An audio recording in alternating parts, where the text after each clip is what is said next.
गुरु रूप प्यारी साध संगत जी, वाहिगुरु जी का खालसा वाहिगुरु जी की फतेह। प्रोफैसर पूरन सिंह जी दी कमोलक लिखत है जिस दा सिरलेख है आचरण दी सभ्यता। आओ उस दा अगला हिस्सा सरवण करन दी कोशिश करिए जी। लड़ी नूं जोड़न लई पिछले भाग विच पढ़ियां कुछ पंक्तियां नूं दुबारा पढ़िया जा रहा है। जे तुसी आखो कि व्याख्यानां उपदेशां ते धर्म चर्चा नाल बोतेरे पुरखां ते इस्त्रियां दे मन ते जीवन भर लई प्रभाव पिया है तां उस दे जवाब विच किहा जा सकदा है कि प्रभाव शब्द दा नहीं पैंदा। प्रभाव तां सदा चंगे आचरण दा पैंदा है।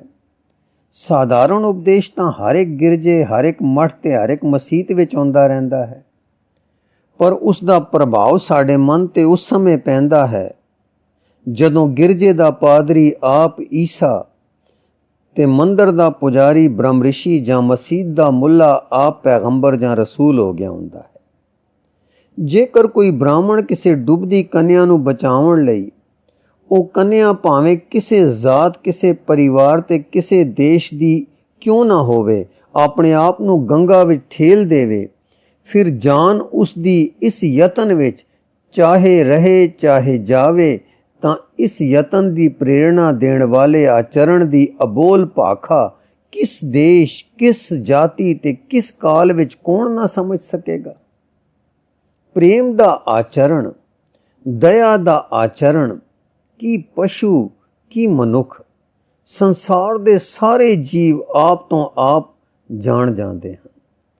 ਸੰਸਾਰ ਭਰ ਦੇ ਬੱਚਿਆਂ ਦੀ ਭਾਖਾ ਇਸ ਸ਼ਬਦਹੀਨ ਭਾਖਾ ਦਾ ਹੀ ਚਿੰਨ ਰੂਪ ਹੈ। ਬੱਚਿਆਂ ਦੀ ਇਹ ਸ਼ੁੱਧ ਅਬੋਲ ਕਿਰਿਆ ਤੇ ਹਾਸਾ ਵੀ ਸਾਰੇ ਦੇਸ਼ਾਂ ਵਿੱਚ ਇੱਕੋ ਜਿਹਾ ਹੀ ਹੈ। ਇੱਕ ਵੇਰ ਇੱਕ ਰਾਜਾ ਕਿਧਰੇ ਜੰਗਲ ਵਿੱਚ ਸ਼ਿਕਾਰ ਖੇਡਦਾ ਰਾਹ ਭੁੱਲ ਗਿਆ। ਸਾਥੀ ਉਸ ਦੇ ਪਿਛੜ ਗਏ, ਘੋੜਾ ਮਰ ਗਿਆ, ਬੰਦੂਕ ਹੱਥ ਵਿੱਚ ਰਹਿ ਗਈ। ਉੱਤੋਂ ਰਾਤ ਆ ਲੱਥੀ ਅਤੇ ਬਰਫਾਂ ਕੱਜਿਆ ਦੇਸ਼, ਪਹਾੜੀ ਰਸਤੇ, ਮੀਂਹ ਹਨੇਰੀ ਗੜੇ ਪੈ ਰਹੇ ਸਨ। ਠੰਡੀ ਹਵਾ ਉਸ ਦੀਆਂ ਹੱਡੀਆਂ ਨੂੰ ਕੜਕਾਵੇ। ਕੁਦਰਤ ਨੇ ਇਸ ਘੜੀ ਇਸ ਰਾਜੇ ਨੂੰ ਕਿਸੇ ਅਨਾਥ ਬਾਲਕ ਤੋਂ ਵੀ ਵਧੇਰੇ ਬੇਸਹਾਰਾ ਕਰ ਦਿੱਤਾ। ਦੂਰ ਕਿਧਰੇ ਪਹਾੜੀ ਦੀ ਟੀਸੀ ਤੋਂ ਹੇਠਾਂ ਟਿਮਕਦੀ ਬੱਤੀ ਦੀ ਲੌ ਨਜ਼ਰ ਪਈ। ਕਈ ਮੀਲ ਪਹਾੜ ਦੇ ਉੱਚੇ ਨੀਵੇਂ ਰਾਹਾਂ ਦੇ ਉਤਾਰ ਚੜ੍ਹਾਅ ਲੰਘ ਥੱਕਿਆ ਹੋਟਿਆ, ਭੁੱਖ ਤੇ ਠਾਰੀ ਨਾਲ ਸੁੰਗੜਿਆ ਰਾਜਾ ਉਸ ਬੱਤੀ ਵਾਲੇ ਟਿਕਾਣੇ ਪੁੱਜਾ। ਇੱਕ ਗਰੀਬ ਪਹਾੜੀ ਕਿਸਾਨ ਦੀ ਕੁਟੀਆ ਹੈ ਸੀ। ਉਸ ਕੁਟੀਆ ਵਿੱਚ ਉਹ ਕਿਸਾਨ, ਉਸ ਦੀ ਜ਼ਨਾਨੀ ਤੇ ਉਹਨਾਂ ਦੇ 2-3 ਬੱਚੇ ਰਹਿੰਦੇ ਸਨ। ਸ਼ਿਕਾਰੀ ਰਾਜੇ ਨੂੰ ਕਿਸਾਨ ਆਪਣੀ ਕੁਟੀਆ ਦੇ ਅੰਦਰ ਲੈ ਗਿਆ। ਅੱਗ ਬਾਲੀ, ਰਾਜੇ ਦੇ ਕੱਪੜੇ ਸੁਕਾਏ, 2 ਮੋਟੀਆਂ-ਮੋਟੀਆਂ ਰੋਟੀਆਂ ਸਾਗ ਨਾਲ ਉਸ ਦੇ ਅੱਗੇ ਰੱਖੀਆਂ। ਆਪ ਖਾਧਾ ਤੇ ਸ਼ਿਕਾਰੀ ਨੂੰ ਵੀ ਖਵਾਇਆ। ਉਨ ਤੇ ਰਿਛ ਦੀ ਖਲ ਦੀ ਨਰਮ ਤੇ ਨਿੱਗੀ ਵਿਛਾਈ ਉੱਤੇ ਸ਼ਿਕਾਰੀ ਨੂੰ ਖਵਾਇਆ। ਧਨ ਹੈ ਤੂੰ ਹੈ ਮਨੁੱਖ, ਤੂੰ ਈਸ਼ਵਰ ਤੋਂ ਕਿਹੜਾ ਘੱਟ ਹੈ। ਤੂੰ ਵੀ ਤਾਂ ਪਵਿੱਤਰ ਤੇ ਬੇਗਰਜ਼ ਦਿਲ ਨਾਲ ਹੋਰਨਾਂ ਦੀ ਰੱਖਿਆ ਕਰਦਾ ਹੈ। ਤੂੰ ਵੀ ਬਿਪਤਾ ਮਾਰਿਆ ਦਾ ਬਿਪਤਾ ਤੋਂ ਉਧਾਰ ਕਰਨ ਵਾਲਾ ਹੈ। ਸ਼ਿਕਾਰੀ ਭਾਵੇਂ ਕਿਤਨੇ ਹੀ ਰੂਸਾਂ ਦਾ ਜ਼ਾਰ ਕਿਉਂ ਨਾ ਹੋਵੇ, ਇਸ ਸਮੇਂ ਤਾਂ ਇੱਕ ਰੋਟੀ, ਇੱਕ ਨਿੱਗੀ ਵਿਛਾਈ, ਅੱਗ ਦੀ ਇੱਕ ਚੰਗਿਆੜੀ ਤੇ ਟੁੱਟੀ ਛੱਤ ਵਾਲੀ ਕੁੱਲੀ ਤੋਂ ਉਸ ਦੀਆਂ ਸਾਰੀਆਂ ਰਾਜਧਾਨੀਆਂ ਵਿਕ ਗਈਆਂ। ਜੇਕਰ ਉਹ ਆਪਣਾ ਸਾਰਾ ਰਾਜ ਵੀ ਉਸ ਕਿਸਾਨ ਨੂੰ ਉਸ ਦੀ ਅਣਮੁੱਲੀ ਰੱਖਿਆ ਦੇ ਬਦਲੇ ਦੇਣਾ ਲੋੜੇ ਤਾਂ ਉਹ ਵੀ ਤੁੱਛ ਹੈ। ਜੇਕਰ ਉਹ ਆਪਣਾ ਦਿਲ ਭੇਤ ਦੇ ਦੇਵੇ ਤਾਂ ਵੀ ਤੁੱਛ ਹੈ। ਜ਼ਰਾ ਉਸ ਗਰੀਬ ਅਨਪੜ੍ਹ ਪਹਾੜੀ ਕਿਸਾਨ ਦੀ ਦਇਆ ਤੇ ਖੁੱਲ੍ਹਦਿਲੀ ਦੀ ਅਬੋਲ ਵਿਆਖਿਆ ਪਰਖੋ।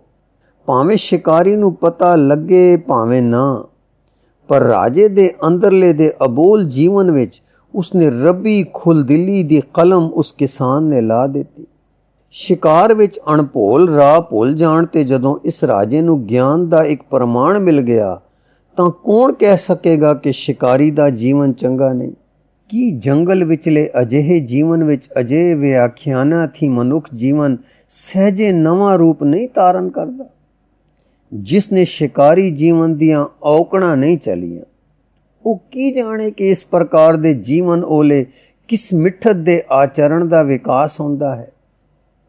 ਇਵੇਂ ਹੀ ਹਰ ਮਨੁੱਖ ਦੇ ਜੀਵਨ ਵਿੱਚ ਪਵਿੱਤਰਤਾ ਹੀ ਨਹੀਂ, ਅਪਵਿੱਤਰਤਾ ਵੀ ਜੀਵਨ ਆਚਰਣ ਨੂੰ ਸਹਿਜੇ ਘੜਦੀ ਰਹਿੰਦੀ ਹੈ, ਉਸ ਤੇ ਭਲੀ ਭਾਂਤ ਕੁੰਦਨ ਕਰਦੀ ਰਹਿੰਦੀ ਹੈ।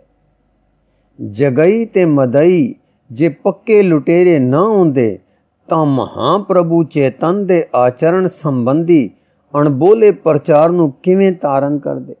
ਜ਼ਨਾਨੀ ਨੂੰ ਨੰਗਿਆਂ ਨਹਾਉਂਦਿਆਂ ਦੇਖ ਸੂਰਦਾਸ ਜੀ ਜੇ ਕ੍ਰਿਸ਼ਨ ਨੂੰ ਸੌਂਪਿਆ ਆਪਣਾ ਮਨ ਉਸ ਨਾਰੀ ਦੀ ਚਮ ਸੁੰਦਰਤਾ ਤੱਕਣ ਵਿੱਚ ਨਾ ਲਾਉਂਦੇ ਤੇ ਇੰਜ ਇੱਕ ਵਾਰ ਮੁੜ ਅਪਵਿੱਤਰ ਨਾ ਹੁੰਦੇ ਤਾਂ ਸੂਰ ਸਾਗਰ ਵਿਚਲਾ ਪ੍ਰੇਮ ਦਾ ਉਹ ਅਭੋਲ ਵਿਆਖਿਆਨ, ਆਚਰਣ ਦਾ ਉਹ ਉੱਚਾ ਆਦਰਸ਼ ਕਿਵੇਂ ਪ੍ਰਤੱਖ ਹੋਵਾਂਦਾ। ਕੌਣ ਕਹਿ ਸਕਦਾ ਹੈ ਕਿ ਜੀਵਨ ਦੀ ਪਵਿੱਤਰਤਾ ਤੇ ਅਪਵਿੱਤਰਤਾ ਦੇ ਵਿਰੋਧੀ ਭਾਵਾਂ ਨਾਲ ਲੋਕ ਆਚਰਣ ਵਿੱਚ ਇੱਕ ਅਨੋਖੀ ਪਵਿੱਤਰਤਾ ਨਹੀਂ ਵਿਕਸਦੀ। ਮੈਰੀ ਮਾਡਲਿਨ ਜੇਕਰ ਵੇਸਵਾ ਨਾ ਹੁੰਦੀ ਤਾਂ ਉਸ ਨੂੰ ਕੌਣ ਈਸਾ ਕੋਲ ਪਹੁੰਚਾਉਂਦਾ, ਤੇ ਈਸਾ ਦੇ ਅਣਬੋਲੇ ਵਿਆਖਿਆਨ ਦੇ ਪ੍ਰਭਾਵ ਨਾਲ ਉਹ ਕਿਵੇਂ ਸਭਨਾਂ ਦੀ ਪੂਜਨੀਕ ਮਾਤਾ ਬਣ ਸਕਦੀ। ਕੌਣ ਕਹਿ ਸਕਦਾ ਹੈ ਕਿ ਧਰੂ ਦੀ ਸੁਤੇਲੀ ਮਾਂ ਵੀ ਉਸ ਨੂੰ ਅਟਲ ਬਣਾਉਣ ਵਿੱਚ ਉਵੇਂ ਹੀ ਸਹਾਇਕ ਨਹੀਂ ਹੋਈ ਜਿਵੇਂ ਕਿ ਉਸ ਦੀ ਸਕੀ ਮਾਂ। ਮਨੁੱਖ ਦਾ ਆਚਰਣ ਇਤਨਾ ਵਿਸ਼ਾਲ ਹੈ ਕਿ ਉਸ ਨੂੰ ਰੂਪ ਦੇਣ ਲਈ ਕਈ ਭਾਂਤ ਦੇ ਉੱਚੇ ਨੀਵੇਂ ਤੇ ਭਲੇ ਬੁਰੇ ਵਿਚਾਰ, ਅਮੀਰੀ ਤੇ ਗਰੀਬੀ, ਉਸਾਰੀ ਤੇ ਤਬਾਹੀ ਆਦਿ ਸਹਾਇਤਾ ਪਹੁੰਚਾਉਂਦੀਆਂ ਹਨ। ਅਪਵਿੱਤਰਤਾ ਵੀ ਉਵੇਂ ਹੀ ਬਲਵਾਨ ਹੈ ਜਿਵੇਂ ਪਵਿੱਤਰਤਾ। ਜੋ ਕੁਝ ਸੰਸਾਰ ਵਿੱਚ ਵਰਤਮਾਨ ਹੈ ਉਹ ਕੇਵਲ ਆਚਰਣ ਦੇ ਵਿਕਾਸ ਲਈ ਹੈ। ਅੰਦਰਲੀ ਆਤਮਾ ਉਹੀ ਕਰਦੀ ਹੈ ਜੋ ਬਾਹਰਲੇ ਪਦਾਰਥਾਂ ਦੇ ਸੰਜੋਗ ਦੀ ਝਲਕਾਰ ਚੋਂ ਉਭਰਦਾ ਹੈ। ਜਿਨ੍ਹਾਂ ਨੂੰ ਅਸੀਂ ਪਵਿੱਤਰ ਆਤਮਾ ਕਹਿੰਦੇ ਹਾਂ, ਕੌਣ ਜਾਣਦਾ ਹੈ ਉਹ ਕਿਹੜੇ ਖੂਹਾਂ ਚੋਂ ਉਭਰ ਕੇ ਪ੍ਰਕਾਸ਼ ਨੂੰ ਪ੍ਰਾਪਤ ਹੋਏ ਹਨ। ਜਿਨ੍ਹਾਂ ਨੂੰ ਅਸੀਂ ਧਰਮਾਤਮਾ ਜਾਣਦੇ ਹਾਂ, ਕਿਸ ਨੂੰ ਖਬਰ ਉਹ ਕਿਹੜੇ ਅਧਰਮਾਂ ਦੇ ਕਾਰਨ ਧਰਮ ਗਿਆਨ ਨੂੰ ਆਪਣੇ ਹਨ। ਜਿਨ੍ਹਾਂ ਨੂੰ ਅਸੀਂ ਸਭੇ ਆਖਦੇ ਹਾਂ ਤੇ ਜੋ ਆਪਣੇ ਜੀਵਨ ਵਿੱਚ ਪਵਿੱਤਰਤਾ ਨੂੰ ਹੀ ਸਭੋ ਕੁਝ ਗਿਣਦੇ ਹਨ, ਕੀ ਪਤਾ ਕੁਝ ਦਿਨ ਪਹਿਲਾਂ ਬੁਰੀ ਤੇ ਧਰਮੋਂ ਕੁੱਥੀ ਅਪਵਿੱਤਰਤਾ ਵਿੱਚ ਹੀ ਲਿਪਤ ਰਹੇ ਹੋਣ। ਆਪਣੇ ਜਨਮਾਂਤਰਾਂ ਦੇ ਸੰਸਕਾਰਾਂ ਨਾਲ ਭਰੀ ਹਨੇਰ ਕੋਠੜੀ ਚੋਂ ਨਿਕਲ ਨਿਰਮਲ ਪੌਣਾ ਭਰੇ ਖੁੱਲੇ ਜਗਤ ਵਿੱਚ ਜਦੋਂ ਤੋਣੀ ਆਚਰਣ ਨੇ ਅੱਖਾਂ ਨਾ ਖੋਲੀਆਂ ਹੋਣ, ਤਦੋਂ ਤੋਣੀ ਧਰਮ ਦੇ ਗੂੜ ਤੱਤ ਕਿਵੇਂ ਸਮਝ ਆ ਸਕਦੇ ਹਨ। ਹਨੇਰੇ ਨੂੰ ਸੂਰਜ ਦਾ ਕੀ ਲਾਭ, ਬੋਲੇ ਨੂੰ ਰਾਗ ਤੋਂ ਕੀ ਹਾਸਲ। ਕਵਿਤਾ, ਸਾਹਿਤਯ, ਪੀਰ, ਪੈਗੰਬਰ, ਗੁਰੂ, ਆਚਾਰਿਆ, ਰਿਸ਼ੀ ਆਦਿ ਦੇ ਉਪਦੇਸ਼ਾਂ ਤੋਂ ਲਾਭ ਲੈਣ ਦੀ ਸਤਾ ਜੇ ਆਤਮਾ ਵਿੱਚ ਨਹੀਂ ਤਾਂ ਉਹਨਾਂ ਦਾ ਕੀ ਲਾਭ। ਜਦ ਤੋਣੀ ਜੀਵਨ ਬੀਜ ਧਰਤੀ ਤੇ ਗੰਧ ਦੇ ਢੇਰ ਵਿੱਚ ਪਿਆ ਹੈ ਤੇ ਜਦੋਂ ਤੋਣੀ ਰੇਹ ਦੀ ਨਿਗ ਨਾਲ ਉਸ ਵਿੱਚ ਅੰਗੂਰ ਨਹੀਂ ਫਟਿਆ ਤੇ ਦੋ ਨਵੀਆਂ ਪੱਤੀਆਂ ਨਹੀਂ ਨਿਕਲ ਆਈਆਂ, ਤਦੋਂ ਤੋਣੀ ਚਾਨਣ ਤੇ ਪਾਉਣ ਉਸ ਦੇ ਕਿਸ ਅਰਥ। ਸੰਸਾਰ ਵਿੱਚ ਅਨੇਕਾਂ ਸੰਪਰਦਾਵਾਂ ਵਾਲੇ ਅਣਡਿੱਠੀਆਂ ਅਣਜਾਣੀਆਂ ਵਸਤਾਂ ਵਿਖਾਉਂਦੇ ਰਹਿੰਦੇ ਹਨ, ਪਰ ਆਪਣੀਆਂ ਅੱਖਾਂ ਤੇ ਤਾਂ ਅਜੇ ਮਾਇਆ ਦੀ ਪੱਟੀ ਬੱਜੀ ਹੈ ਤੇ ਧਰਮ ਦੀ ਜਾਂਚ ਲਈ ਮਾਇਆ ਜਾਲ ਹਾਥੀ ਨੈਣਾ ਦਾ ਨੂਟਿਆ ਰਹਿਣਾ ਵੀ ਤਾਂ ਜ਼ਰੂਰੀ ਹੈ। ਇਸੇ ਕਾਰਨ ਮੈਂ ਉਹਨਾਂ ਦੇ ਅਰਥਾਂ ਨੂੰ ਕਿਵੇਂ ਪਾ ਸਕਦਾ ਹਾਂ। ਉਹ ਭਾਵ, ਉਹ ਰਹਿਣੀ ਬਹਿਣੀ ਜੋ ਉਹਨਾਂ ਆਚਾਰੀਆਂ ਦੇ ਮਨ ਵਿੱਚ ਤੇ ਉਹਨਾਂ ਦੀ ਬਾਣੀ ਅੰਦਰ ਅਬੋਲ ਓਤ-ਪੋਤ ਹੈ, ਉਹਨਾਂ ਨਾਲ ਮੇਰੀ ਸਾਂਝ ਜਦ ਤੋੜੀ ਮੇਰੀ ਰਹਿਣੀ ਬਹਿਣੀ ਵੀ ਉਹਨਾਂ ਦੇ ਸਮਾਨ ਹੀ ਨਾ ਹੋ ਜਾਵੇ, ਤਦ ਤੋਣੀ ਕਿਵੇਂ ਸੰਭਵ ਹੈ। ਰਿਸ਼ੀ ਨੂੰ ਤਾਂ ਅਬੋਲ ਪਦਾਰਥ ਵੀ ਉਪਦੇਸ਼ ਦੇ ਸਕਦੇ ਹਨ, ਟੁੱਟੇ ਫੁੱਟੇ ਸ਼ਬਦ ਵੀ ਆਪਣਾ ਅਰਥ ਸੁਝਾ ਸਕਦੇ ਹਨ। ਤੁੱਛ ਤੋਂ ਤੁੱਛ ਵਸਤੂ ਵੀ ਉਸ ਦੀਆਂ ਨਜ਼ਰਾਂ ਵਿੱਚ ਉਸੇ ਮਹਾਨ ਆਤਮਾ ਦਾ ਚਿੰਨ੍ਹ ਹੈ ਜਿਸ ਦਾ ਚਿੰਨ੍ਹ ਉੱਤਮ ਤੋਂ ਉੱਤਮ ਪਦਾਰਥ ਹੈ। ਹਰ ਰਾਜੇ ਵਿੱਚ ਇੱਕ ਭਿਖਾਰੀ ਲੁਕਿਆ ਹੈ ਤੇ ਹਰ ਭਿਖਾਰੀ ਵਿੱਚ ਇੱਕ ਰਾਜਾ। ਮਹਾਨ ਤੋਂ ਮਹਾਨ ਪੰਡਤ ਵਿੱਚ ਮੂਰਖ ਵਸਦਾ ਹੈ ਤੇ ਵੱਡੇ ਤੋਂ ਵੱਡੇ ਮੂਰਖ ਵਿੱਚ ਵੀ ਇੱਕ ਪੰਡਤ ਹੈ। ਹਰ ਬਹਾਦਰ ਸੂਰਮੇ ਵਿੱਚ ਇੱਕ ਕਾਇਰ ਸੁੱਤਾ ਹੈ ਤੇ ਹਰ ਕਾਇਰ ਵਿੱਚ ਸੂਰਮਾ। ਹਰ ਪਾਪੀ ਵਿੱਚ ਇੱਕ ਮਹਾਤਮਾ ਹੈ ਤੇ ਹਰ ਮਹਾਤਮਾ ਦੇ ਅੰਦਰ ਖਾਨੇ ਇੱਕ ਪਾਪੀ ਪੁੜਿਆ ਬੈਠਾ ਹੈ। ਉਹ ਆਚਰਣ ਜੋ ਧਰਮ ਸੰਪਰਦਾਇਆਂ ਦੇ ਅਣਬੋਲੇ ਸ਼ਬਦ ਸੁਣਦਾ ਹੈ, ਸਾਡੇ ਵਿੱਚ ਕਿੱਥੇ? ਜੇਕਰ ਉਹ ਆਚਰਣ ਹੀ ਸਾਡੇ ਵਿੱਚ ਨਹੀਂ ਤਾਂ ਫਿਰ ਇਹ ਸੰਪਰਦਾਇ ਕਿਉਂ ਸਾਡੇ ਅੰਦਰਲੇ ਮਹਾਭਾਰਤਾਂ ਦੇ ਕੁਰੂਖੇਤਰ ਹੋਣ? ਕਿਉਂ ਨਾ ਅਪ੍ਰੇਮ, ਅਪਵਿੱਤਰਤਾ, ਹੱਤਿਆ ਤੇ ਅਤਿਆਚਾਰ ਇਹਨਾਂ ਸੰਪਰਦਾਇਆਂ ਦੇ ਨਾਮ ਹੇਠ ਸਾਨੂੰ ਕੌਣ? ਕੋਈ ਧਰਮ ਸੰਪਰਦਾ ਰਹਿਣੀ ਬਹਿਣੀ ਥੀ ਕੁੱਥੇ ਬੰਦਿਆਂ ਦਾ ਕਲਿਆਣ ਨਹੀਂ ਕਰ ਸਕਦੀ, ਤੇ ਰਹਿਣੀ ਬਹਿਣੀ ਦੇ ਪੂਰੇ ਬੰਦਿਆਂ ਲਈ ਸਭੀ ਧਾਰਮਿਕ ਸੰਪਰਦਾਵਾਂ ਕਲਿਆਣਕਾਰੀ ਹਨ। ਸੱਚਾ ਸਾਧੂ ਸਦਾ ਧਰਮ ਨੂੰ ਵਡਿਆਈ ਖੱਟ ਕੇ ਦਿੰਦਾ ਹੈ। ਧਰਮ ਟਿੱਕਾ ਲਾ ਲੈਣ ਨਾਲ ਕਦੇ ਕੋਈ ਵਡਿਆਈ ਵਾਲਾ ਨਹੀਂ ਬਣ ਸਕਿਆ। ਫਿਰ ਦੁਹਰਾ ਦਈਏ, ਕੋਈ ਧਰਮ ਸੰਪਰਦਾ ਰਹਿਣੀ ਬਹਿਣੀ ਥੀ ਕੁੱਥੇ ਬੰਦਿਆਂ ਦਾ ਕਲਿਆਣ ਨਹੀਂ ਕਰ ਸਕਦੀ, ਤੇ ਰਹਿਣੀ ਬਹਿਣੀ ਦੇ ਪੂਰੇ ਬੰਦਿਆਂ ਲਈ ਸਭੀ ਧਾਰਮਿਕ ਸੰਪਰਦਾਵਾਂ ਕਲਿਆਣਕਾਰੀ ਹਨ।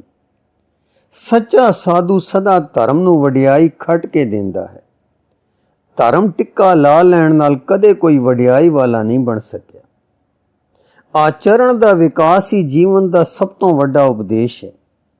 ਆਚਰਣ ਦੇ ਵਿਕਾਸ ਲਈ ਕਈ ਪ੍ਰਕਾਰ ਦੀ ਸਾਮਗਰੀ ਜੋ ਸੰਸਾਰ ਵਿਚਲੇ ਸਰੀਰਕ, ਸੁਭਾਵਿਕ, ਮਾਨਸਿਕ ਤੇ ਅਧਿਆਤਮਿਕ ਜੀਵਨ ਵਿੱਚ ਵਰਤਮਾਨ ਹੈ, ਉਹਨਾਂ ਸਭਨਾਂ ਦਾ ਕੀ ਹਰ ਇੱਕ ਪੁਰਖ ਦੀ, ਹਰ ਇੱਕ ਜਾਤੀ ਦੇ ਆਚਰਣ ਵਿਕਾਸ ਦੇ ਸੰਬੰਧ ਵਿੱਚ ਵਿਚਾਰ ਕਰਨਾ ਹੋਵੇਗਾ।